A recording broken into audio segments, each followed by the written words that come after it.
Holy smokes, it's been quite a week in Oregon, and we're here today to give an update on COVID-19. I'm joined by Patrick Allen, Director of the Oregon Health Authority, Dr. Dean Seidlinger, our state epidemiologist, Joan Watson-Patko. She is Executive Director of the Oregon Primary Care Association, and Sarah Dynas, Director of Quality at the Virginia Garcia Memorial Health System.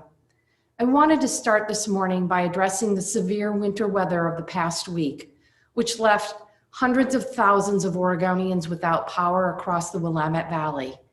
Utilities in our region have experienced severe, widespread outages. One week in, more than 70,000 Oregonians remain without power. I know this has been really difficult. And I also know that on top of the ongoing pandemic, many Oregonians faced a difficult choice: warmth or safety. To choose the warmth of staying with friends or family in a powered home, or to remain home without heat and light, but safer from gathering indoors with people outside your household. We all do the best we can for our families during these tough circumstances. If you did shelter with family or friends and experience COVID in the coming days, please test and isolate until you know you're healthy. I also want to say thank you to our local and state workers, first responders, and utility crews who continue to work around the clock to restore power and aid our families in need. I declared a state of emergency over the weekend to ensure state resources were made available to help crews on the ground. I've also made the National Guard available to help impacted counties with county emergency management in door knocking and wellness checks. I encourage folks to check on your neighbors, especially if they're elderly or vulnerable. Oregonians always come together in moments of crisis, and I know this past week has been no different. Even in the midst of historic power outages, we've continued pushing forward on our efforts to fight COVID-19, vaccinate Oregonians, and return more students to in-person learning. Oregonians continue to make smart choices, and the numbers speak for themselves. As of yesterday, Oregon had the third lowest infection rate in the entire nation. And while this is great news, we must remain vigilant in the face of challenges ahead with the new variants. We are still learning about these new variants and how they might impact community spread and illness. As such, we advise Oregonians to continue to follow safety measures and choose your activities wisely so that you are minimizing risk as best as you can. On the education front, there's some good news. When I made my announcement in December amid the winter surge, many thought in-person learning was far beyond reach. Since then, again, thanks to the smart choices of Oregonians, our case rates, hospitalizations, and deaths from COVID-19 have steadily declined.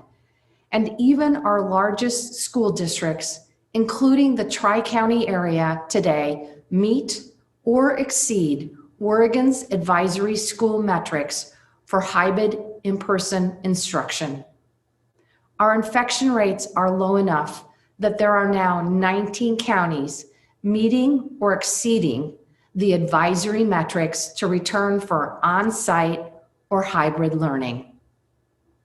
I'm also pleased to share that we now have more than 130,000 students back in the classroom.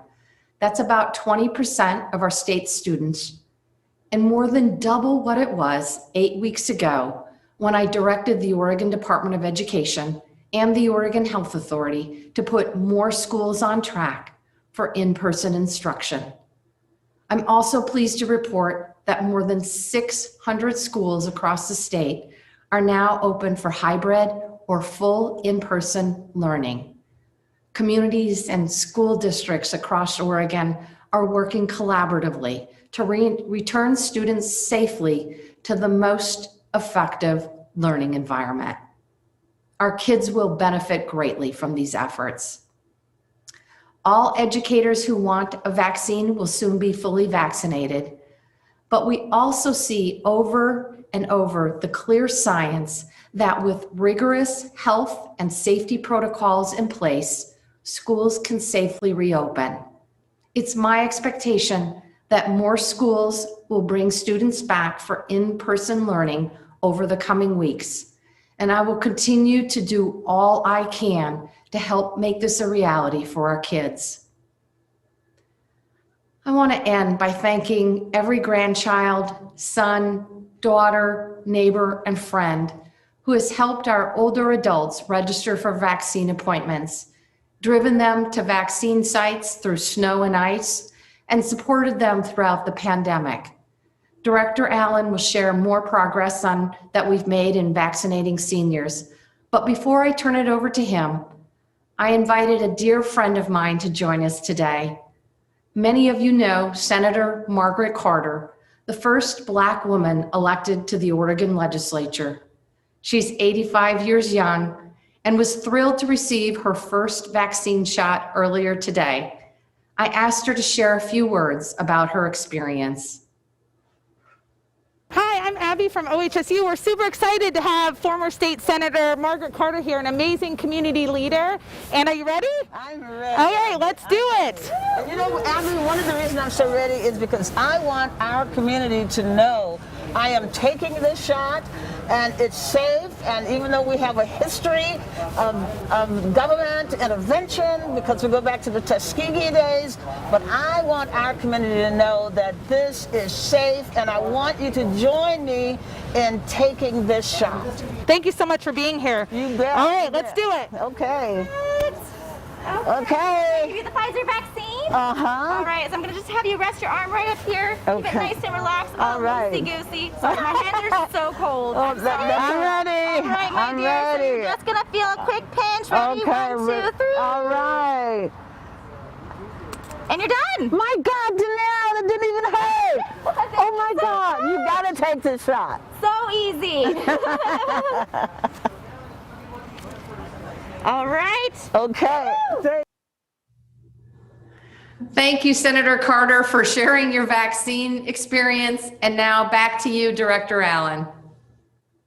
Thank you, Governor Brown. Again, I'm Patrick Allen, Director of the Oregon Health Authority.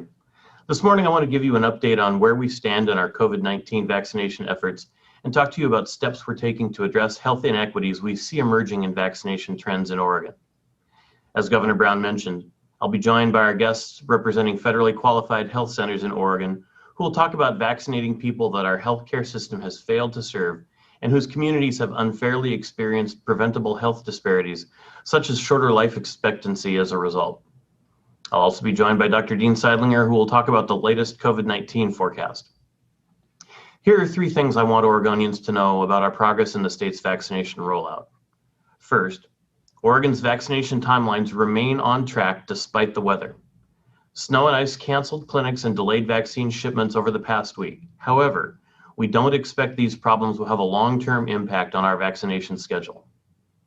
Second, Oregon remains on schedule to open vaccinations to people 70 and older on Monday, the 22nd, and to people 65 and older on March 1st. I want to reassure every Oregon senior, nothing that's happened in the past week will slow down our schedule. And third, OHA is committed to interrupting the widening racial, ethnic, and other inequities we see in vaccinations throughout the pandemic. OHA is taking steps to close those gaps. But let's look at our current numbers. As of yesterday, February 18th, Oregon vaccinators have administered 755,657, almost 750,000 first and second doses. Over 500,000 Oregonians have received at least their first dose. Oregon is tied with 17 other states at 12% of our population vaccinated. The national average is also 12%. Oregon has completed 2-dose vaccinations for 233,276 people. Overall, 5% of Oregonians have been fully vaccinated, which puts us slightly ahead of the national average, which is 4.9%. At this stage in our rollout among older Oregonians, 95,021 Oregonians aged 75 and above have received at least 1 dose. That's 32% of all currently eligible seniors. 152,511 people aged 65 or older have had at least one dose of the COVID-19 vaccine. That's 1 in 5 seniors.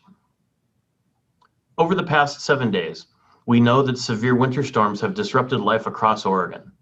I want to express my recognition of the tens of thousands of Oregonians who've endured cold days, dark nights, spoiled food, and prolonged discomfort and inconvenience due to a loss of power. I also want to express my admiration and appreciation for all the crews who've worked long hours through icy conditions to restore power to homes and businesses. It seems like every season brings a new test on top of the pandemic. Oregon's vaccination clinics were no exception.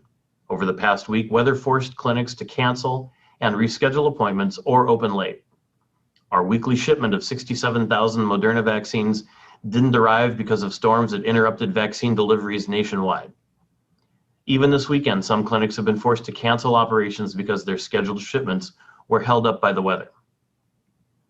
But like previous tests, we've rebounded from this latest trial, and so the nurses and other healthcare workers who are administering Oregon's vaccines. Over the past week, Oregon averaged more than 14,000 vaccinations per day, despite the battering the state took from a historic set of storms. Oregon vaccination sites reported administering more than 22,000 vaccinations on the Wednesday and Thursday immediately prior to the first storm. Yesterday, vaccination sites reported 18,711 vaccinations in their first day of reporting, and we know that number will climb as more sites report their numbers over the next 48 hours. More good news. We're continuing to receive increased vaccine supplies from the federal government. This week, the administration announced the Federal Retail Pharmacy Program, which launched last week with 127 pharmacies across Oregon, is ready to expand as vaccine supply increases. The 12,700 doses for that program will continue to flow to individual Safeway, Albertsons, Costco, and Health Mart retail pharmacies. An additional 12,800 doses of Pfizer vaccine are set to arrive next week to support expanded vaccination opportunities. This new weekly allocation brings the total number of doses being delivered via the Federal Retail Pharmacy Program to more than 25,000 per week. These additional vaccine doses will enable us to both expand access to appointments at retail pharmacies as well as support mass vaccination events. CDC is doubling the amount of doses it sends to federally qualified health centers, or FQHCs. That means another 6,000 doses for Oregon.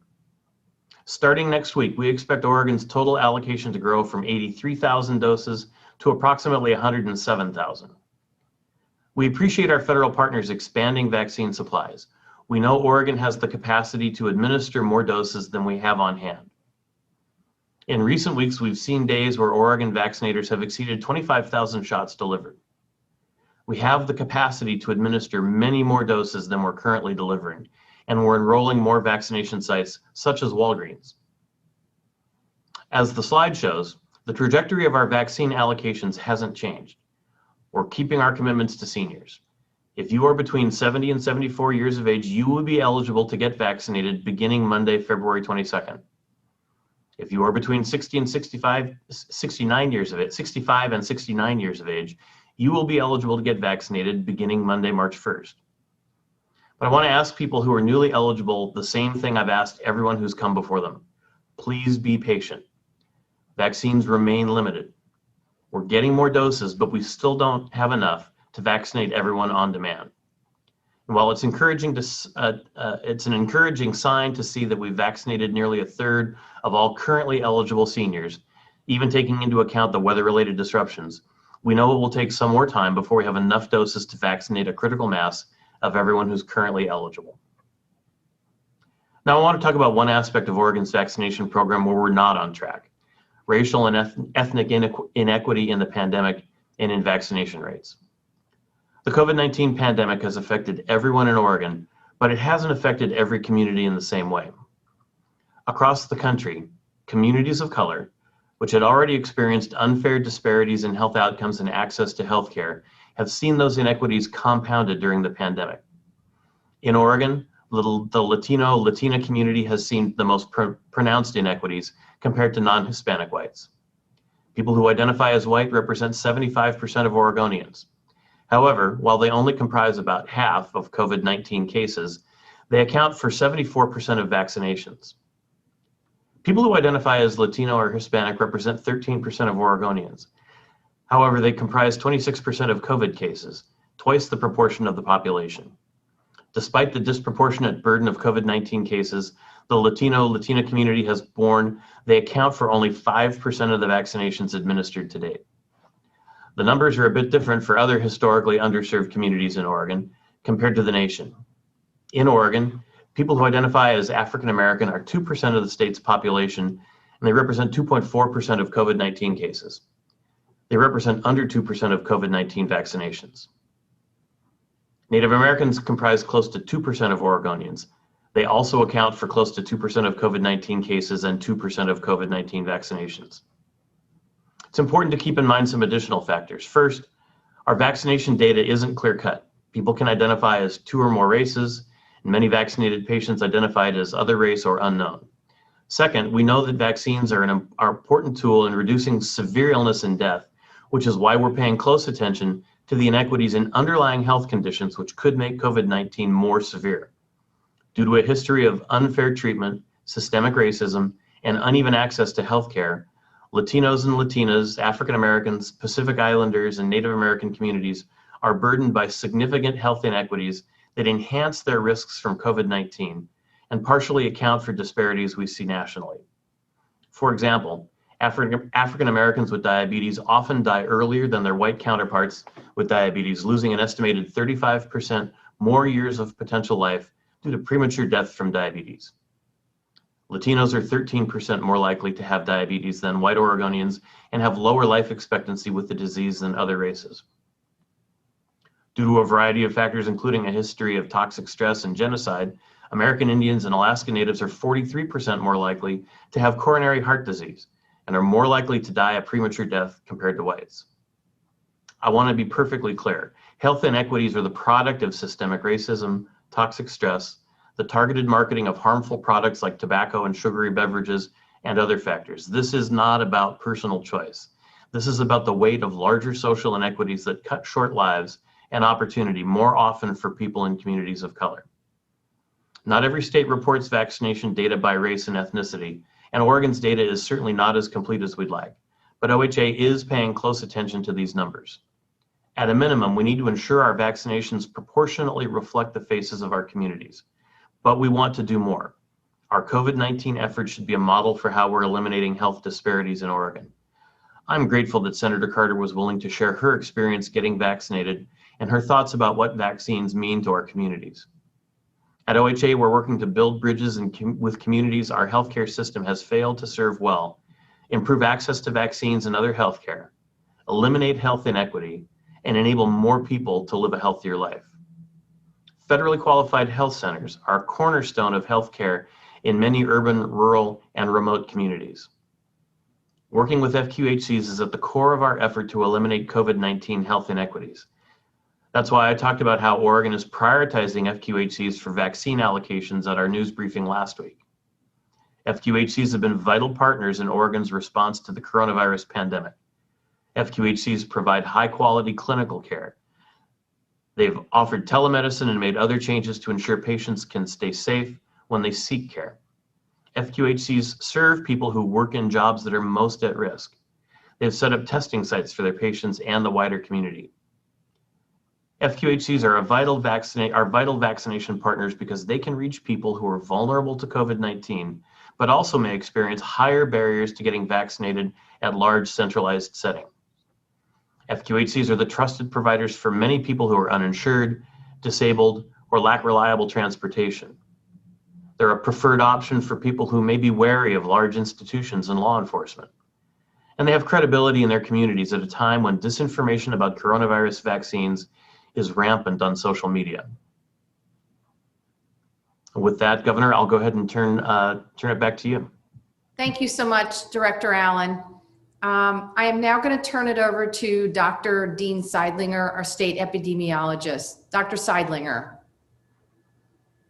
Thank you, Governor Brown, Director Allen. Let me start by providing a brief update on the pandemic in Oregon. We continue to see overall declines in daily cases, hospitalizations, and the rate of testing positivity for COVID-19. This is a testament to the hard work of all people in Oregon in responding to the pandemic. Thank you. To date, the Oregon Health Authority has reported 152,190 COVID-19 cases in Oregon, including 492 today.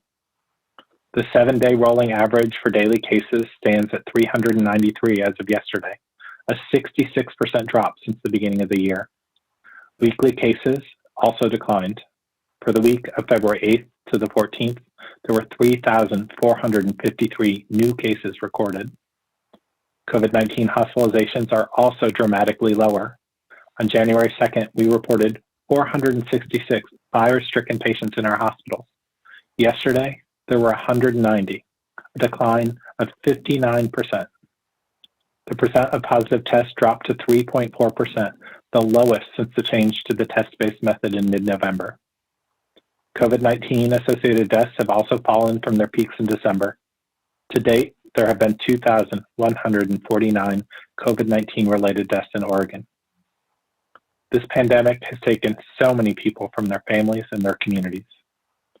Yesterday, we reported the death of an infant who tested positive for the virus and died the same day. Every death from COVID-19 is a tragedy. No parent or family member should have to suffer such a grievous loss.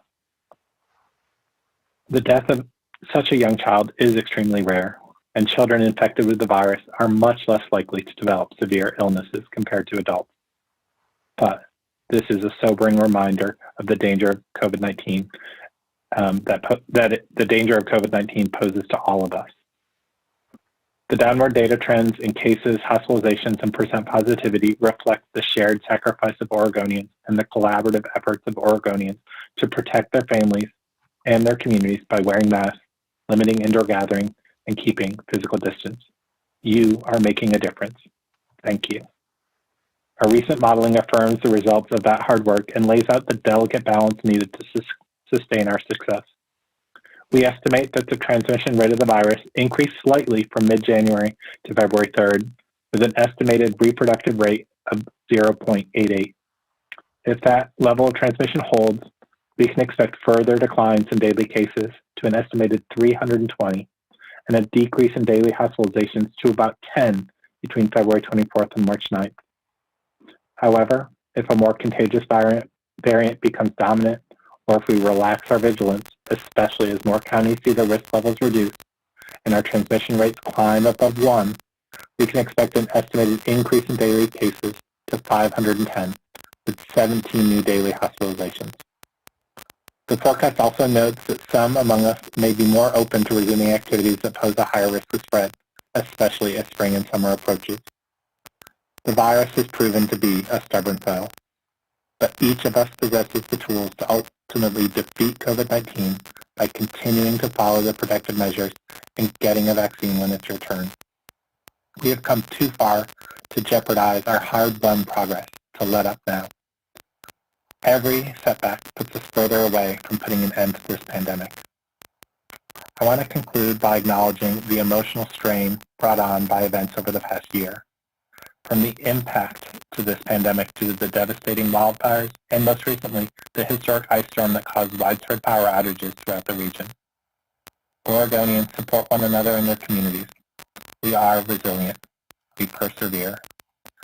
Thank you for all you have done to support your families, loved ones, and communities.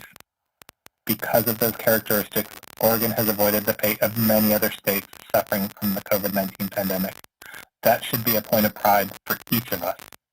And with that, I'll turn things back over to Governor Brown. Thank you, Dr. Seidlinger, and thank you for your incredible hard work over these last several months. Next, we're going to turn to Joan Patko-Watson. She's the Executive Director of the Oregon Primary Care Association. Joan, the floor is yours.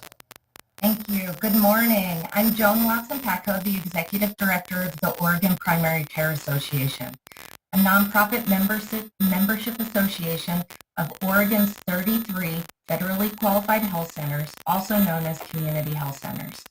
First, I want to thank Governor Brown, Director Allen, and the Oregon Health Authority for their inclusion of community health centers in COVID-19 response planning, ensuring greater access and equity in testing and vaccination, as community health centers serve populations throughout Oregon that have been disproportionately affected by COVID-19. Oregon's community health centers are nonprofit systems of care providing integrated medical, dental, and behavioral health services to 466,000 Oregonians at over 270 sites throughout our state. These health centers are trusted sources of quality community-based care and are uniquely positioned to assist in vaccinating vulnerable and hard-to-reach communities across the state, including people experiencing homelessness and poverty, Black, Indigenous, and people of color, agricultural and migrant farm workers, and people living in rural and frontier communities. Oregon's health centers have seen COVID-19 positivity rates of 18% among their patients, which is almost 4 times the COVID-19 state average positivity rate of 4.6%. For racial and ethnic minorities in Oregon, this positivity rate jumps to over 15 times the state national average at 71.3%. Oregon's community health centers are already hard at work vaccinating their communities and are ready and eager to increase access in partnership with our state and federal government. Vaccines have started to arrive at a handful of Oregon community health centers throughout the state, including Virginia Garcia Memorial Health Center, who you'll hear from in a moment. And in the coming weeks, we'll see an increase in available vaccine to health centers through our county, state, and federal partners. These programs will complement each other to provide increased equity in vaccine rollout. OPCA and our member health centers look forward to continuing to work with Governor Brown, the OHA, and the federal government to mount a more equitable, comprehensive vaccination program in the state that will remove barriers for those most severely impacted by COVID-19. And thank you, Governor Brown. Thank you very much, Joan. We appreciate your hard work as well. And next up is Sarah Dynas. She is the Director of Quality at Virginia Garcia Memorial Health System. Sarah, thanks for joining us this morning. Thank you so much, Governor Brown and Director Allen, for including us in this conversation and ensuring that FQHCs have access to vaccine. The Virginia Garcia Memorial Health Center is a nonprofit community health center with more than 45 years serving the communities of Washington and Yamhill counties. We provide medical, dental, mental health, and pharmacy services to more than 52,000 individuals each year. From the beginning of the pandemic, we have seen the devastating effect of COVID-19 on the communities we serve, especially communities of color. Since March of 2020, we have tested almost 12,000 individuals. And as essential workers, our patients continue to represent a large percentage of the population most at risk. Of those we've tested, Latinx community members made up 84% of our positive test results, but only 61% of the people that we tested for the virus. And while the state has seen a drop in positivity rates recently, our communities have consistently seen positivity rate 2 or 3 times higher than that of Oregon. Responding to the COVID-19 pandemic continues to be Virginia Garcia's top priority. We are committed to do our part to reduce the positive rate of COVID-19 in our communities. And over the past weeks, Virginia Garcia has vaccinated more than 1,500 individuals. Our clinics are increasing capacity as we have more access to the vaccine. We are working with both Washington and Yamhill counties to ensure our efforts are reaching as many individuals as possible. We are targeting our outreach to patients and county referrals for individuals working in healthcare, childcare, and education. We are also reaching out actively to our patients over the age of 75, especially those who are at high risk and with barriers to care. For others in our community seeking vaccine, we direct them to the OHA website for the vaccine location near them. We continue to explore the most effective methods to ensure our patients have access to the vaccine. Over this past year, we've brought our mobile clinic to COVID-19 testing events around Washington and Yamhill counties. We've offered COVID-19 screening to farm workers, nursery workers, vineyard workers, and those in low-income housing. We've developed culturally appropriate messaging and public service announcements aimed at providing reliable information about the virus and the vaccine to the communities we serve. And we partnered with other community organizations to coordinate resources and address other social determinants of health, such as food insecurity and housing. As soon as these groups of essential workers are eligible to receive the vaccine, we will repeat our outreach to offer the vaccine to these individuals. Our role as a federally qualified health center is to provide access to healthcare for vulnerable individuals and communities. This is a commitment that inspires us and guides the work we do. With the pandemic, this responsibility motivated us to bring COVID-19 testing to our communities early in the year, and this fact continues to inspire Virginia Garcia to provide vaccines as quickly as possible to our patients, focusing on equitable distribution of vaccine across our communities.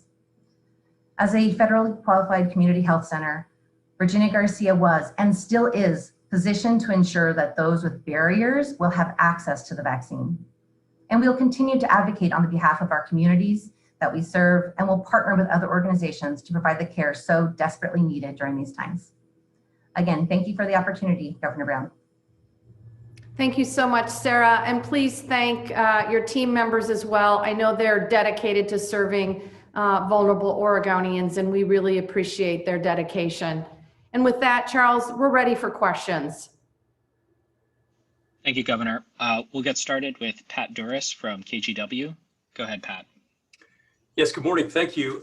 My question, Governor, with a third of the eligible seniors vaccinated, and probably actually it's lower number than that since you had told us in the past that 20% were already vaccinated because of where they lived. So with such a small percentage vaccinated, why not pause the rolling eligibility instead of continuing to dump big groups of hundreds of thousands more and making it even harder for the 80 and 75-year-olds to get vaccinated? Thank you. Thanks, Pat, for that question. And for that, I'll turn it over to Director Allen. Thank you, Governor. I think, Pat, I'm not sure I quite follow your logic. 30% of people who are eligible right now have been vaccinated, some in the vaccination events we've done, some through the federal pharmacy program, but it is still 30% of eligible Oregonians who've been vaccinated. At the outset of this, the governor laid out a schedule week by week that we would make people eligible. And then we also laid out a schedule of how long we thought it would take to work through that population.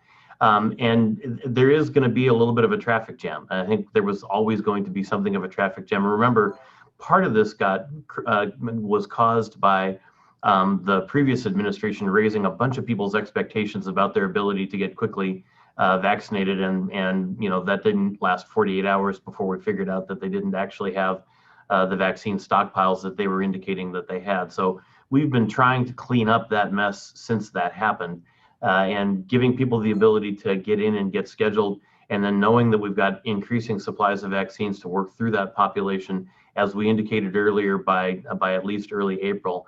I think will help get people into the pipeline, get them vaccinated, and get them protected from the virus. But wouldn't it reduce the stress on those already eligible if you just put like a 2-week pause and said, let's get more 80 and 75-year-olds the shots?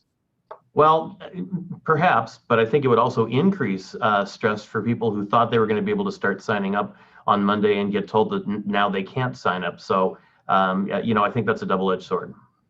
So, and this is for Pat Duras, not for Pat Allen. The good news is that the Biden-Harris administration has been very transparent, very honest, and working to ensure that we know exactly how many vaccines we're getting over a 3-week period. The good news is that they have been able to increase vaccine allocations to the state, all of the states, frankly, since Joe Biden was sworn in as our president. The distributions to the states alone have increased over 30% in terms of vaccinations. And they've created additional pathways by establishing the federal retail pharmacy program. As we mentioned, 1 million vaccines went to that program last week. This week, they're adding an additional 1 million vaccines to that program. Again, this is nationwide. And in addition, they set up a direct allocation for federally qualified health centers. So we are continuing to receive both very transparent and very accurate data from the federal government, and that it will enable us to continue to increase the number of people that we are vaccinating. Okay, thank you. Thank you, Pat. We'll go next to Lisa Balick with Coin. Go ahead, Lisa. Good morning. Couple quick questions. People are still having such a tough time signing up for appointments because there's so many places to do that, whether it be the state, county, community health centers. Each pharmacy seems to have their own sign-up pages. Why not have a central online system to make it easier to find and sign up for appointments? Are you working on that? So we do have a couple of statewide data points, including calling 211 and our statewide database, getvaccinated.oregon.gov. None of these allow for direct appointments. Different communities, different regions are doing vaccination programs differently. And I'm happy to turn it over to Director Allen to talk about more details, or we could have Sarah talk about what's happening at Virginia Garcia. Let me take a quick cut at that, Governor.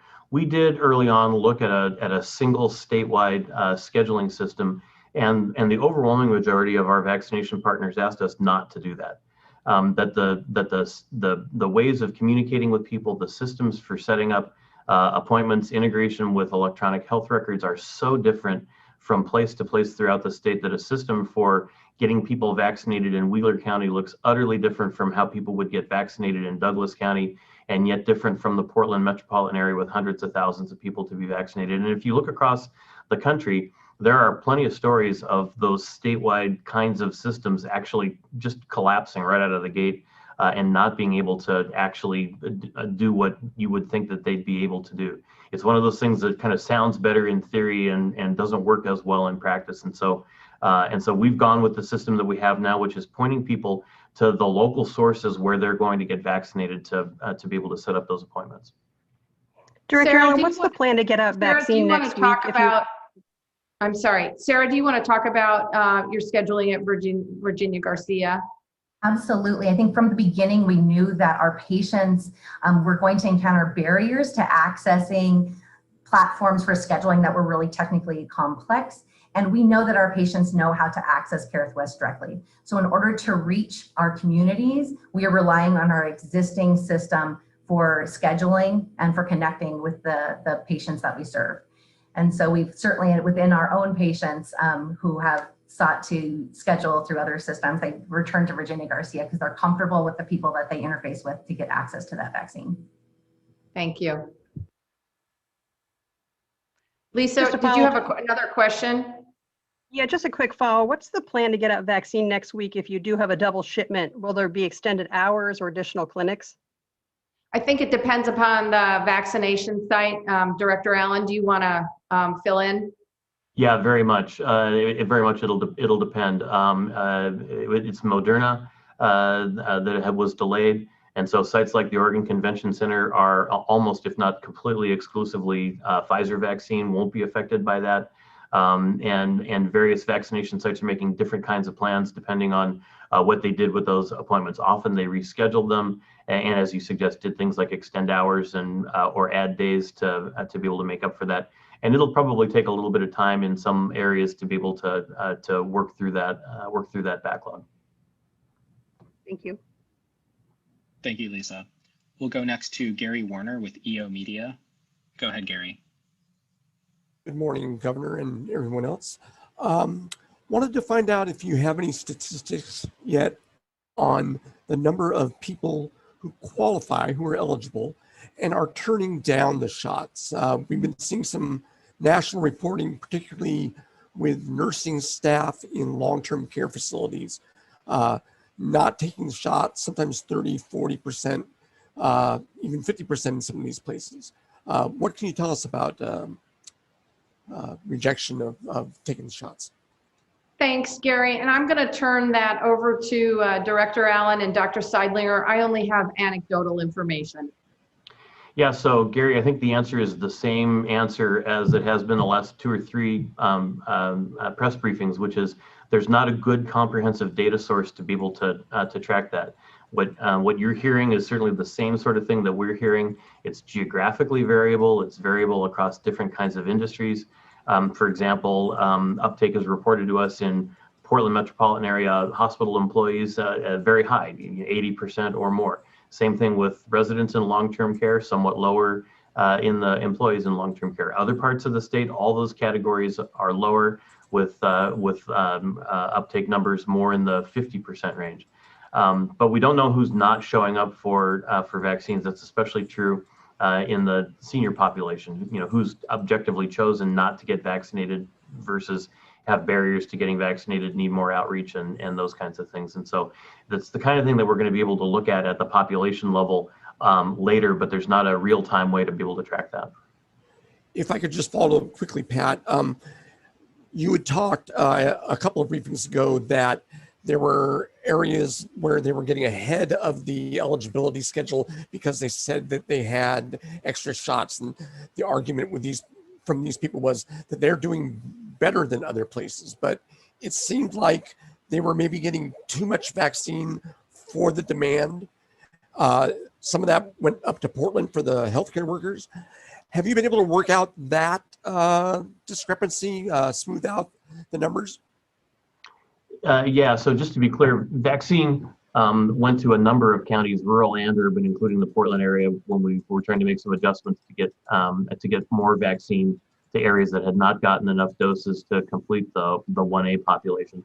And what was going on is I think we were constantly serving local public health authorities asking how much vaccine they needed to get through who they thought was left. And the 1A population in particular seems to have had kind of a persistent sense of people who were previously hesitant, seeing friends and coworkers being vaccinated, seeing it turn out okay, and then showing up to be vaccinated, and those numbers kind of have continued to build. I think that has slowed down now, and now what we're focusing on is a vaccine allocation effort that is largely, though not exclusively, focused on the per capita population over age 65, since that's the bulk of who we're working through right now. And so we're trying to allocate vaccines that way, while also trying to target pharmacies and FQHCs and places that serve that target population in communities that have been disproportionately impacted by the virus. And if they have extra vaccine, what are you telling them if you've gone through? Well, so if extra vaccine means you've gotten to the end of the day of your clinic and you've got thawed doses, and you've run out of people who showed up for an appointment, get them in shoulders. That's what we're telling them. We don't want to see any vaccine spoiled. I think that problem is easier to manage when sites are using a schedule-based system. And I think almost everyone now is using a schedule-based system. It's a little harder when it's a kind of a walk-up clinic and you really don't have any idea who's going to be there. But at the end of the day, if there are doses that will go to waste if they're not used, we'd like them to be used. And this is Sarah from Virginia Garcia. I want to say on our part, we're working very closely with the counties, Washington, Yamhill County, and we have from time to time shifted vaccine to and from the county to meet the need for the vaccine clinics that are on the schedule. And so I think that's where we're looking at continuing those partnerships to make sure vaccines are getting to the most appropriate people as quickly as possible. Thank you. Thanks, Gary. We'll go next to Brad Schmidt with the Oregonian. Go ahead, Brad. Hi, thank you. Following up on the issue of racial and ethnic disparities among people who have been vaccinated, how much of this is a direct result of who is eligible in phase 1A, educators and elderly populations? And when will OHA and the governor announce who will be in the next phase? And then a third part to this question is, OHA spent a great deal of time earlier today referencing federally qualified health centers as the solution to this issue. When will we begin to see significant numbers of vaccines going to these federally qualified health centers? Looking at the vaccine allocation data for the current week, it looked like Virginia Garcia was only slated to receive 1,100 doses. Thank you. Thanks, Brad. I'll answer your second question and part of your first question, and then turn it over to Director Allen and team. In terms of when we will release the information, regarding the 1B population that will happen next week. As you are well aware, the Vaccine Advisory Committee spent a number of weeks and a lot of time and energy prioritizing equity and communities that have historically been underserved. And I really appreciate their time and energy and their incredible hard work. We are relying on that information as we build out the 1B population effort for next week, and we'll be releasing that information. In terms of your first question, I guess I have to say my work here, my administration's work, as well as the Oregon Health Authority, have been focused on tackling disparities, racial disparities in healthcare and in other areas. And obviously in vaccine distribution, it is a huge priority for us to make sure that we are focused on equity. And in part, the disproportionate vaccination rollout, 1A population, primarily healthcare workers and first responders, and obviously educators, is a primarily white majority population. So that is a factor there. I will say one of the reasons we're absolutely committed to getting to the 65 and older population is particularly that 65 years old and older population is 65 to 75 is particularly diverse. So we're very committed to moving these categories along and getting our elders vaccinated as quickly as possible. Director Allen, you want to clean up there? I will a little bit, and maybe I'm sorry, a little bit of cleanup on the last part. The elderly population skews wider than the population overall in the state, and so all those categories that we've prioritized so far, with the exception, I would say, of workforce in long-term care, do as you suggest, Brad, and they do skew wider than the overall state population, and they drive at least some of that disparity. I think there is a lot of hesitancy in the community. It's why I hope I didn't say that FQHCs are the solution. I think they're an important part of the solution for this, because they've got those relationships that help overcome those hesitancies and other barriers to being able to be vaccinated. We talked a couple of weeks ago about targeting the federal retail pharmacy program at locations that serve zip codes or census tracts that have high COVID community vulnerability index scores, to again kind of accomplish the same thing. What I think you'll see happen over time is, as the supply of vaccine continues to increase, and as we move into more diverse populations, we'll continue to look at where we're allocating the vaccine.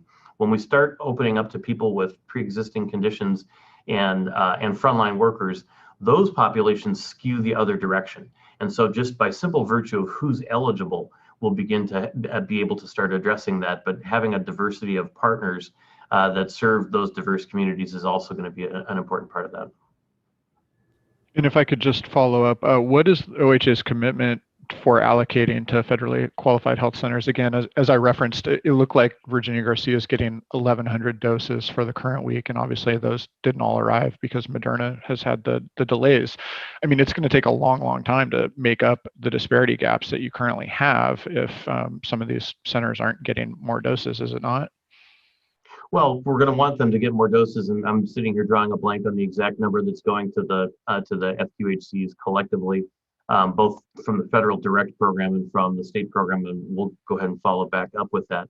But again, FQHCs are not the only answer to this issue. The mix of who's eligible, the outreach done by local public health, which focuses on these same populations, the diversity of locations, the selection of locations for the pharmacy program, those are all tools that try to aim doses at more diverse populations.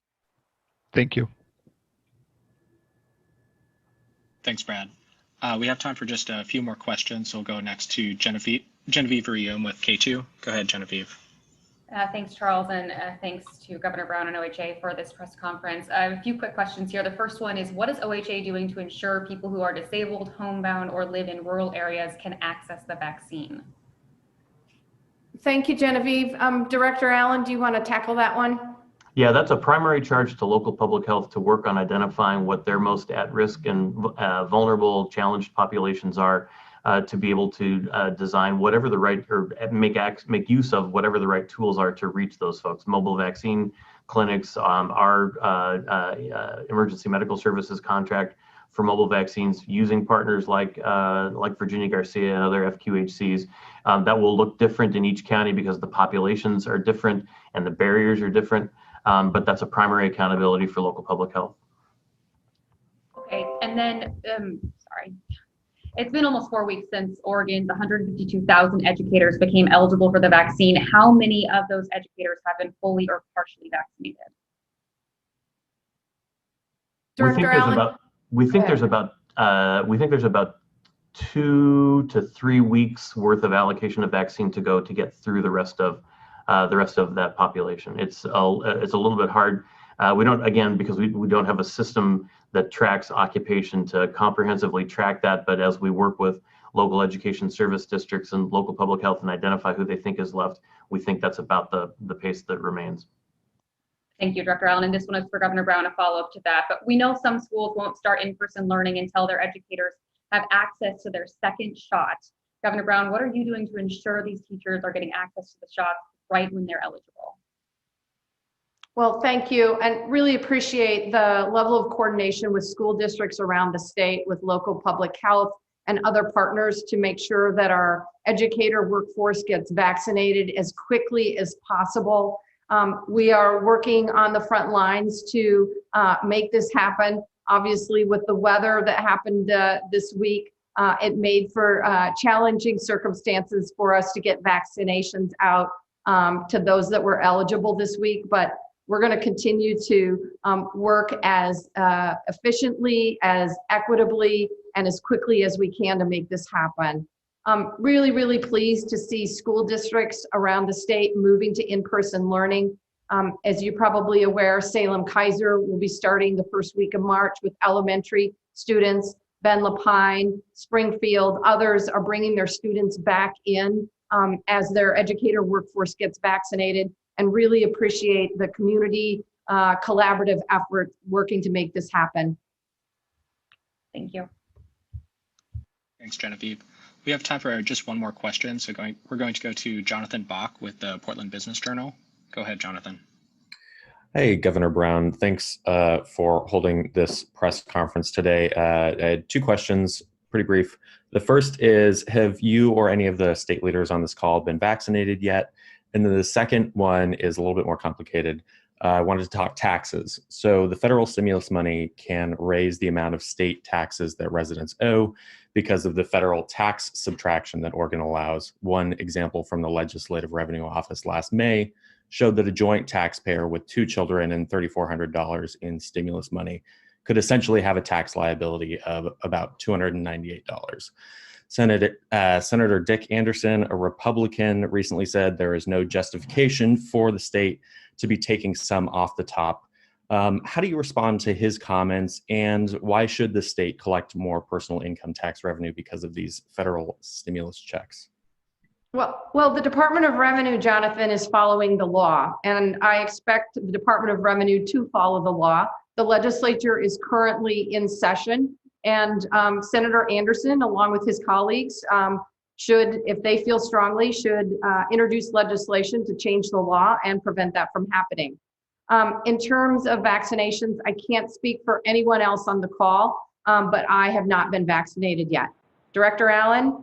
I am not eligible yet, and so I have not been vaccinated, but as soon as I am eligible, I will be. Dean? Thank you.